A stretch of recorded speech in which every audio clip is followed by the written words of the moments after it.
Il 2 febbraio abbiamo avuto il piacere di incontrare qui al Liceo Classico Ospedalieri la scrittrice Tania Anastasi, autrice del libro Carusi di Miniera, in cui affronta una tematica che è ancora estremamente attuale, quella dello sfruttamento minorile.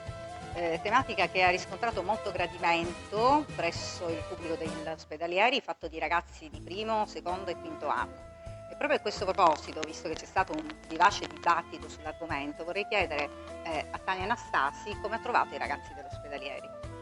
Ho trovato grande partecipazione, ragazzi molto maturi, ben preparati sull'argomento, sul Verga con cui hanno raccontato il mio scritto e quindi un plauso all'istituto che prepara questi ragazzi e che mi ha dato l'opportunità e l'ospitalità.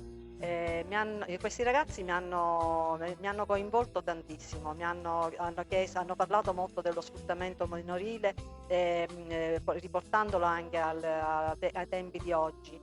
Magari forse loro prima di leggere questo libro pensavano che fosse una storia passata, in realtà hanno capito, grazie al dibattito che c'è stato, che è una storia che ancora continuiamo a vivere.